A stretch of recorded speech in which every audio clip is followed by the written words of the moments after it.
How's everybody doing today? I will not be too scripted, but I just wanted to make this our initial and first of many press conferences in which the office of the mayor and the council will be accessible to you, and I will hold you all as media accountable for ensuring that the public is properly informed, and look forward to our continued great relationships. Wanted to basically just be really high level today to state that this council will be taking a very equitable and holistic approach to governance. This is an opportunity for Durham to really get a lot of things done.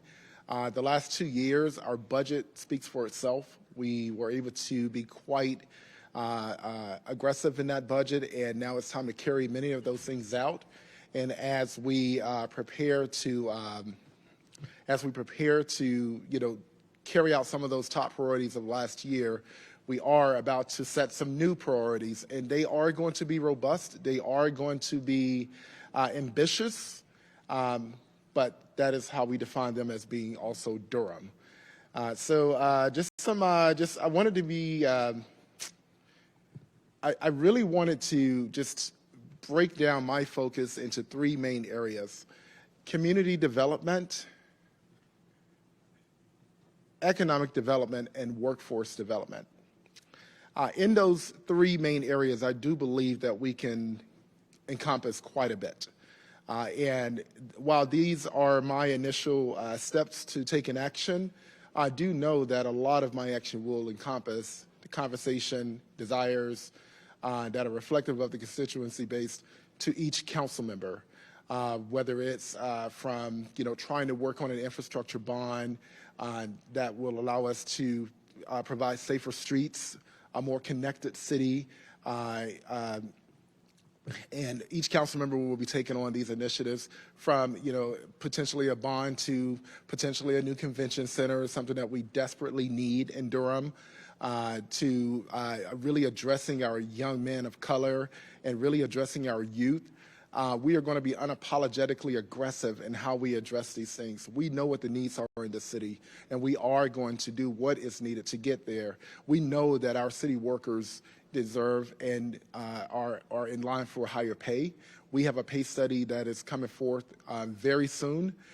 We will address that as a priority in the last 2 years that we set forth to carry out now, and we are waiting on that. We know that we're going to have to do some creative and innovative things to really build our community economically, which would allow us to not only just tax people to death in meeting these goals, but also generate multiple revenue streams to bring these to reality.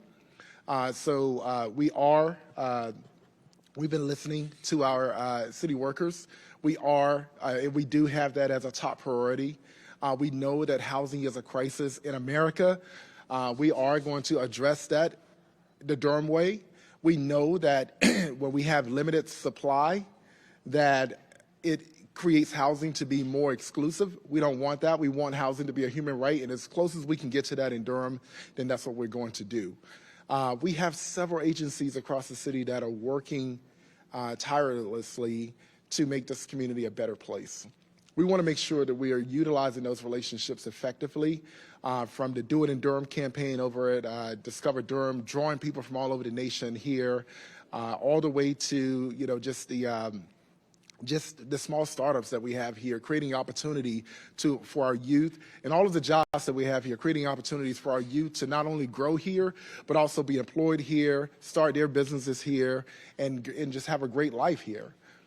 So my main 3 focuses will be community development, workforce development, and economic development.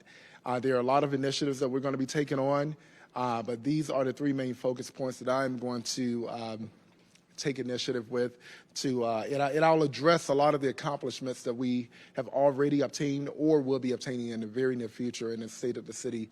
That will be a little different this year. It will not be in a traditional city council meeting. It will be a separate event. It's going to be lively. It's going to be entertaining. We're going to have fun. We're going to really celebrate what Durham has done and what is to come in this city with our amazing staff, our amazing council members that are reflective and a representation of our community. And, Durham is dope, and we're going to make sure it stays that way. So, really high level, but I just wanted to have this as the first opportunity to be before you and answer any questions that you may have. Also, at 12:30, you should have, if not sooner, more specifics in the points that I'll be focusing on in your emails, in your inbox. And we also have paper copies of that if you would like that today as well. And I want to thank my team here. I have my transition team from Harvard here, Mary, Justin, and Twan. I have a close friend and advisor here, Gerardo Serrano. I have my Chief of Staff Special Assistant to the Mayor, Derek Stanfield. I have Councilmember Caballero here, who's going to be really helping us in significant policy work, and my Mayor Pro Tem, Mark Anthony Middleton. This is my team with the rest of the council, and we're going to get a lot done this year, working with our staff who are beyond capable. All right.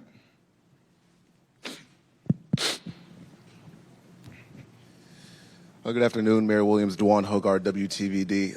Obviously, with your plan, it will likely be met with some resistance by some of the members that you sit next to. How do you plan to address some of that resistance with the plan that you've laid out today? Yeah, politics is politics, and there may be resistance, but what that means is there's democracy. And, my goal is to have no surprises. I think it's very clear. Councilmember Caballero and I, we don't necessarily agree on everything, but we've worked great together. And I think that's a prime example of how, it just shows the myriad of views and viewpoints across the city. But, it's not about us as individual council members. It's about the community. So really, it's all about communication. You won't hear us hash that out in public. You won't hear that happen up on the dais. You'll hear us actually working together toward the solutions at that point. My administration, no surprises.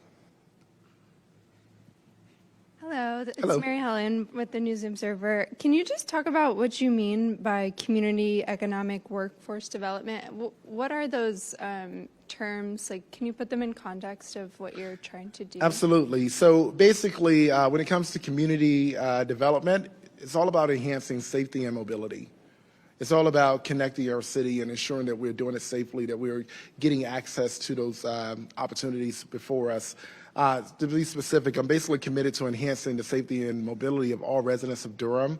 I want to be inclusive and ensure that the inclusivity is prosperous throughout the city. And that goes from saving lives to providing an enriched quality of life for every resident of the city. And I plan to do this by making sure that our government is responsive, that is equitable, and that is taking this holistic approach to meet the needs of every resident of Durham.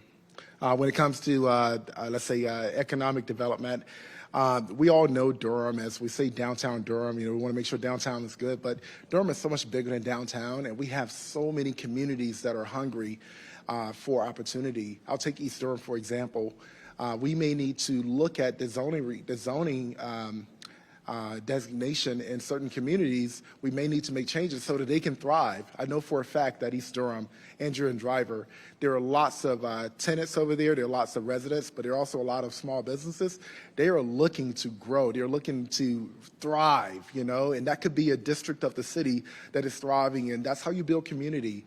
And that's by way of economic development, so just making sure that specifically, in addition to continuing to champion the revitalization of downtown Durham as the city's economic engine, economic core, also focusing on expanding economic viability throughout neighborhoods citywide, and also I'm committed to forging Durham as the Triangle's epicenter of opportunity.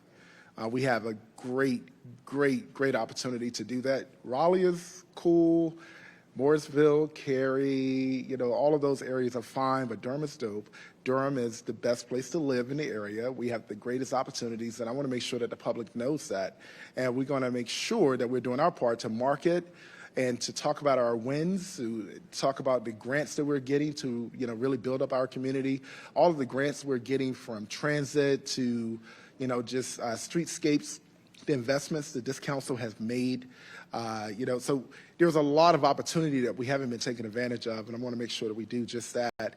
And when it comes to workforce development, just not long ago, we had about 27,000 job vacancies in the city when it comes to private. In the city alone, we had about 400 and something. And I mean, look at our police department right now. It's significantly underwhelmed when it comes to staffing. We have opportunities. It's up to us to ensure that people know about those opportunities. And it's also, when you think about what's happening with our youth, I'm a former educator. And once you're a teacher, you're always a teacher. And one thing I can tell you back then, as a matter of fact, we have Councilmember Caballero is a teacher, One thing I can tell you is if our youth are not occupied, if their time is not occupied, they're going to get bored. And when kids getting bored, that is the most dangerous thing that you could ever have in your hands. So my goal is to work with my colleagues to ensure that opportunities are present to our youth at a much earlier age. So when we talk about a citywide apprenticeship program, we're talking about getting kids at the age of 16 engaged a lot earlier. When it comes to the Youth Works program, getting kids even younger to be engaged and making sure that their time is spent. And that's scaling from just the summer to citywide, year-round. We have so many job opportunities in the area, and we got to make sure that we're developing our youth and developing our people who are jobless right now to take advantage or get access to any skills building programs or initiatives that are available to ensure that they are viable to take advantage of those jobs that are before them. Durham has the opportunities. We have the people. We have to bridge the gap to create that opportunity and access. So that's sort of specifically at a high level how I plan to address a lot of our issues through those three main areas. And of these three areas of development, it will be larger than the work of the 7 people there behind you. Who else are you relying on to get this work done? And have you had any conversation with those people or those organizations yet? And what are they saying to you? Yeah, so I definitely didn't start this work yesterday. So what we're going to do is we have stakeholders all over the city, and I think it's very clear we don't have we don't have the most robust relationship yet with the RTP and our corporate community. There's so much opportunity in that. I know for a fact we can get more out of Duke because Duke wants to get more engaged with us. NC Central wants to get more engaged with us. We have so many corporate companies. We have small businesses. I know I have a small business and I'm looking to hire people. Those relationships are the mechanism in which we're going to create access and opportunity. But more specifically to your question, the 7 of us on this, soon to be 7, hopefully, of us on this council, on this dais, our job is to facilitate policy that will serve as a catalyst of opportunity and relationships across the entire triangle court right here in Durham. So we have stakeholders endlessly, and it's up to us to make sure that we build those relationships. The most effective thing I can do as mayor is not only take advantage of the bully pulpit, but the power to convene, the power to build bridges by way of relationships. And I plan to do just that. And usually that's the part that's missing when it comes to creating opportunity and creating access. We have to sit down. We have to understand what we have to offer as stakeholders in this community. And once we identify what we have to offer, we then build that relationship. Before I got down here today, I just had a meeting with United Way, a very committed organization to this type of work. They're ready to work. United Way is just one organization. We have an eyeglass company, optometrist who wants to make sure youth have actual eyeglasses to make sure that they can see in school or see in whatever they're doing in their community or in their household. I used to be the chair of the North Carolina Foundation for Public School Children. We removed red tape so opportunities can be given to public school children in the very moment. If you need glasses, you need your AP exam paid for, you need to get a field trip supported, we can do those things. There are so many relationships that we have to take advantage of. So not everything requires a vote, not everything requires to be a policy, but everything does require a relationship to be built.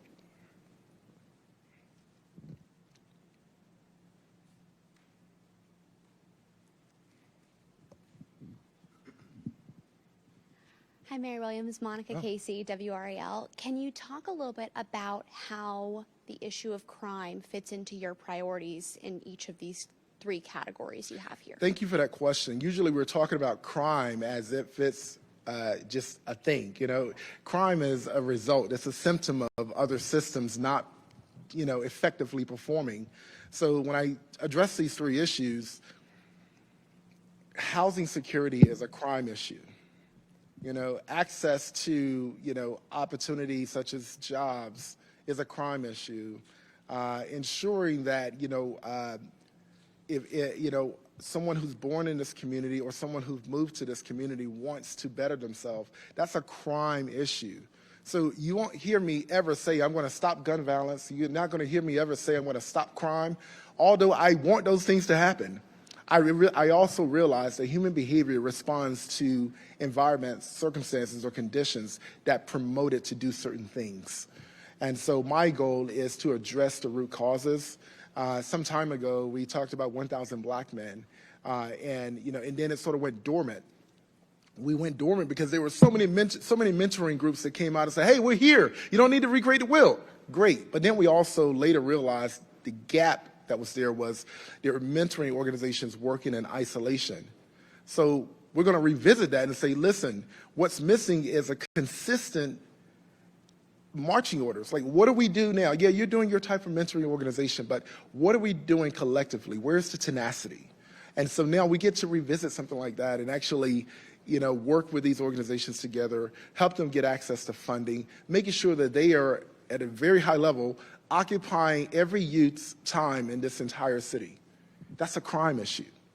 So my goal is to ensure that people aren't resorting to crime or criminal behavior. My goal is to make sure that they're somewhere in the after-school program, somewhere getting resume building skill sets, somewhere learning soft skills, somewhere learning how to cook.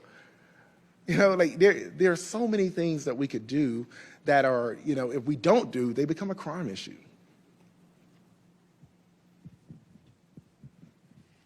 Mary Helen again. So are y'all be submitting your budget priorities at the end of this week? Do you have that list ready? What's on it? How have you gone about developing those priorities? That'll be ready on the 12th. Is the Office of Survivor Care anywhere on your list yet, or? The Office of Survivor Care, I do know, is a priority of many council members, but we won't submit those until the actual 12th. Okay. I just don't want to get ahead of any counts. I don't have my whole council here, and I want to make sure that we're speaking about those priorities in the appropriate setting before getting ahead of anyone putting it out there. But I do know that that is of interest to many council members, if not all, actually. Hi, Mia Khatib from the Triangle Tribune. Can you talk a little bit more about your vision for affordable housing as well as increasing home ownership opportunities for lower income residents here in Durham? Absolutely. Thank you for that question. It's good to see you again. I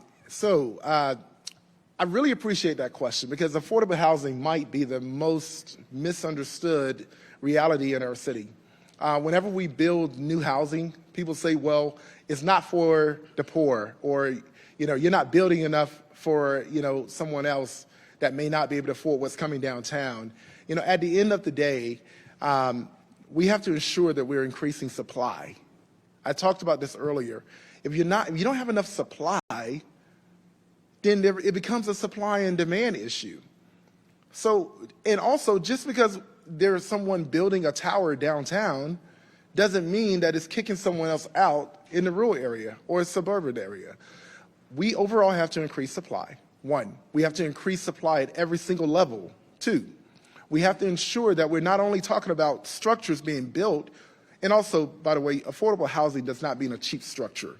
I think the federal government screwed that up when they built public housing or did it wrong.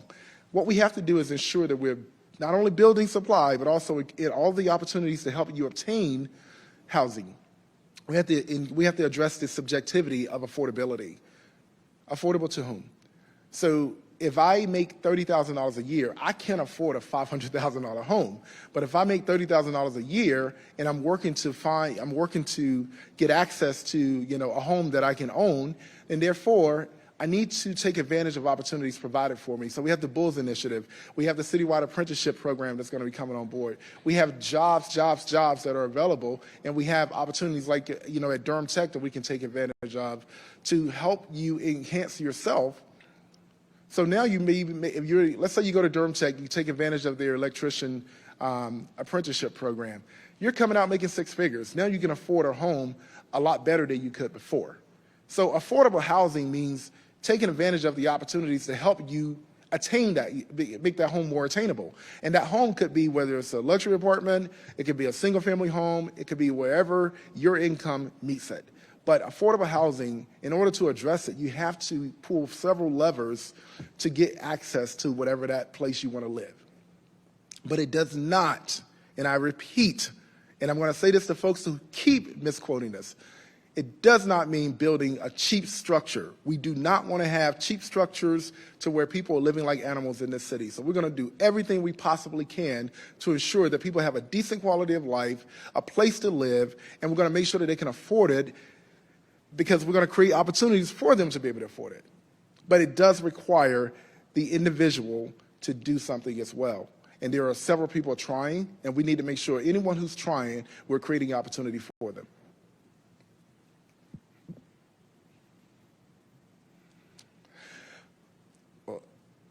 Okay. Hey, sorry, Ben Boken, CBS 17. Hello. In the absence of ShotSpotter, with just a tremendous shortage of officers at the police department, how do you plan to tackle, those things when it comes to law enforcement and crime prevention, actually out in the field, boots in a boots on the ground way? I know we talk a lot about making sure our youth are occupied, but and have something to do. But in terms of actual officers, crime prevention, when it comes to a law enforcement perspective, how do you plan to tackle that? Absolutely. At a very high level, I would love for Durham to be the most progressive town in North Carolina when it comes to public safety. In order to do that, it means that we have to come together as a council. We have to get on the same page about how that's going to happen. We're not always going to agree, but we will always work together. Let me just take a moment to highlight what's happened since December 4th. Every council member talks to each other on a daily basis.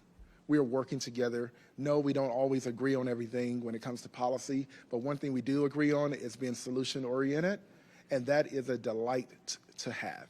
So that's my kudos to this council. It's been a pleasure to work with them, and I'm sure we're going to continue working. Specifically to ShotSpotter, we did not agree on the actual contract extension. The funds are already allocated. Those funds can't be sent somewhere else. We had a difference of opinion. That's perfectly fine. We will address it again in March, and at that time when we have the data before us, we'll make that decision again, and whatever comes of it, it comes of it. I know that we're going to have several conversations around it. But I just want folks to realize that policymakers don't always agree. And I'm sorry to keep picking on Councilmember Caballero. She and I didn't agree on this, but she's standing here with me today. That's democracy at work. And that is Durham's leaders at work. Mayor Pro Tem Middleton, we mostly agree on things. Do you think we always agree behind the scenes? No. That is democracy at work. So we have the resources, we have the hands, we have the people to make sure that we are working on behalf of the residents of Durham to have the best outcome that we possibly can. And that's something we haven't had in a while, and I'm looking forward to carrying this year out. Just that way. All right. I really appreciate, okay. I really appreciate you all being here. I know this is a little different, but get used to it. Thank you.